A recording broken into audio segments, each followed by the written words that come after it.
السلام علیکم، میں ہوں ذیشان اور آپ دیکھ رہے ہیں میٹ ٹاک ود ذیشان۔ ان آئی سی یو کے باہر ایک بورڈ لگا ہوتا ہے، اندر آنے سے پہلے ہاتھ دھوئیں، اور اندر داخل ہونے کے بعد بھی عملہ آپ کو ٹوکتا رہتا ہے کہ بار بار صابن یا سینیٹائزر کا استعمال کریں۔ کچھ والدین کو لگتا ہے کہ شاید ہم بہت زیادہ سختی کر رہے ہیں، لیکن کیا آپ جانتے ہیں کہ ایک عام انسان کے ہاتھ پر موجود معمولی سے جراثیم ان ننھے بچوں کے لیے سیپسس یعنی خون کے انفیکشن کا سبب بن سکتے ہیں؟ سیپسس ایک ایسا انفیکشن ہے جو بہت تیزی سے پورے جسم میں پھیل جاتا ہے۔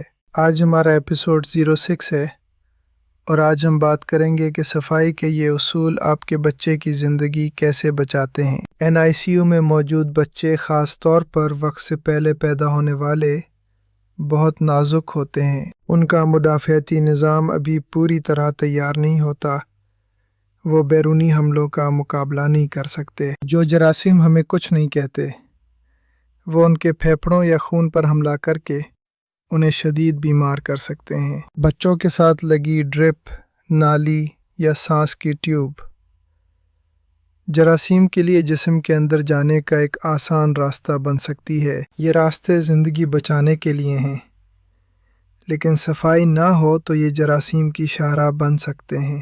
اسی لیے ہینڈ ہائیجین سب سے اہم دوا ہے۔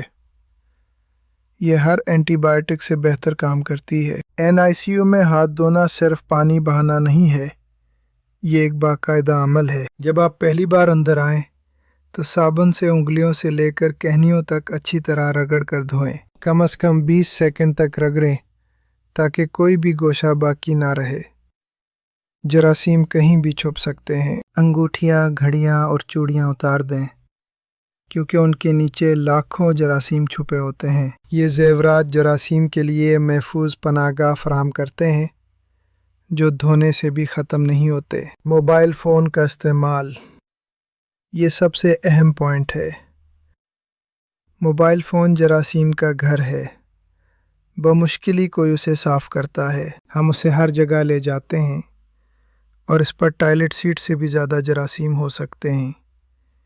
یہ ایک موبائل لیبارٹری ہے، اسے این آئی سی یو کے اندر استعمال کرنے سے گریز کریں، اور اگر کریں تو اس کے بعد ہاتھ دوبارہ سینیٹائز کریں۔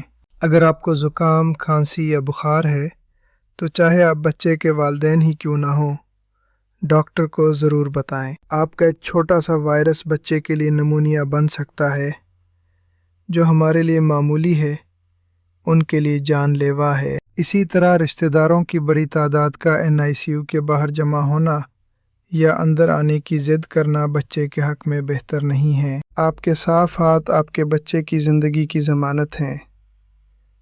یہ آپ کا ان کے لیے سب سے بڑا تحفہ ہے۔ عملے کے ساتھ تعاون کریں، کیونکہ یہ سب سختی صرف آپ کے بچے کی بحفاظت گھر واپسی کے لیے ہے۔ وہ آپ کے خیر خواہ ہیں۔ کامنٹس میں بتائیے، کیا آپ کو کبھی این آئی سی یو میں صفائی کے حوالے سے کسی مشکل کا سامنا کرنا پڑا؟ آپ کی رائے اہم ہے۔ اگلی قسط میں ہم ایک بہت ہی پیارے اور معجزاتی طریقے پر بات کریں گے، کنگرو مدر کیئر، ماں کے سینے کی گرمائش کا جادو۔ میں ہوں ذیشان، اللہ حافظ۔ اپنا اور اپنے پیاروں کا خیال رکھیے گا۔ دعا ہے کہ ہر بچہ سلامت رہے۔